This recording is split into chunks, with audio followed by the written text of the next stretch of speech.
Profit loss के question को बनना है।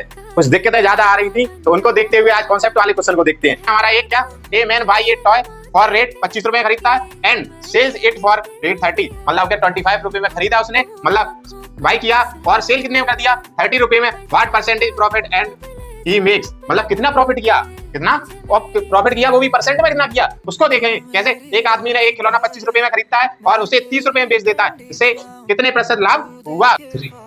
क्या पढ़ेंगे प्रॉफिट लॉस को और किस तरीके से आसान भाषा में और अच्छे से समझेंगे। तो आपको प्रॉफिट लॉस समझने से पहले तीन बातों को समझना है। वो क्या है तीन बातें, तो ये हैं कॉस्ट प्राइस को, सेलिंग प्राइस को और मैक्सिमम रिटेल प्राइस को अर्थात एमआरपी को समझना है। कॉस्ट प्राइस क्या होती है, जो हमारी जेब में डला पैसा अर्थात जो हमें मिला घर से खर्च हमारा पैसा, और जो सेलिंग प्राइस क्या होगा, जो हमने किसी चीज को खरीदा और उसको बेच दिया वो क्या हमारा सेलिंग प्राइस। और मैक्सिमम रिटेल प्राइस क्या है, जो हमारे प्रोडक्ट पे डला होता है ना एमआरपी। आगे बात समझे, ठीक। छूट हमें किस पे मिलती है, एमआरपी पे। प्रॉफिट लॉस किस पे होता है, कॉस्ट प्राइस पर। आगे बात समझ में, जहां कॉस्ट प्राइस हमारा छोटा होगा और सेलिंग प्राइस हमारा बड़ा होगा, जैसे कॉस्ट प्राइस हमारे क्या है छोटा है और सेलिंग प्राइस हमारा क्या है बड़ा है, तो हमें क्या होगा प्रॉफिट होगा। आगे बात समझ में, सेलिंग प्राइस कैसा होगा हमारा बड़ा और कॉस्ट प्राइस कैसा छोटा, तो हमेशा क्या होगा प्रॉफिट होगा। 10 रुपए की कोई चीज खरीदी और 20 रुपए की बेच दी, प्रॉफिट कितने का होगा 10 का होगा। और कोई वस्तु हमने कितने में 10 रुपए में क्या करी खरीदी, जब 10 रुपए में खरीदेंगे और उसको 8 रुपए में बेच देंगे तो क्या होगा 2 रुपए का लॉस होगा। तो हमारा यहाँ पे क्या होगा, हमारा कॉस्ट प्राइस जो हमारा खर्चा था वो क्या था ज्यादा था, कॉस्ट प्राइस हमारा अधिक और सेलिंग प्राइस हमारा क्या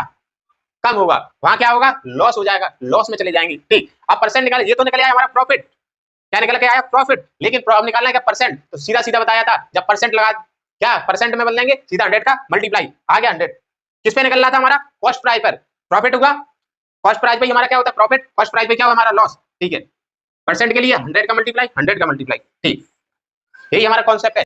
एक आदमी एक खिलौने कितने 25 रुपए खरीदा अर्थात कॉस्ट प्राइस उसकी कितनी हुई है 25 रुपए, ठीक, खरीदता है और इसे 30 रुपए में क्या करता है बेच देता है, मतलब सेलिंग प्राइस कितना हुआ 30 रुपीज। ठीक, निकालो तो उसे कितने प्रतिशत का लाभ होगा, पहले ये तो निकालो लाभ कितना होगा, मतलब कि प्रॉफिट कितना होगा, तो एसपी माइनस के सीपी इक्वल टू कितना होगा 30 माइनस के 25, प्रॉफिट कितना होगा आपका 5 रुपीज, 5 रुपए का प्रॉफिट होगा। प्रॉफिट परसेंट पूछा है तो प्रॉफिट परसेंट बराबर कितना होगा पी, प्रॉफिट कितने पे होगा कॉस्ट प्राइस पे होगा मल्टीप्लाई 100।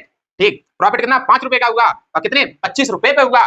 ठीक, परसेंट लाने के लिए क्या 100 का मल्टीप्लाई होता है। आगे बात समझे, 25 चौका 100, 4 पंजा 25, 4 पंजा 20, आ गया आंसर, यही आपका आंसर होगा।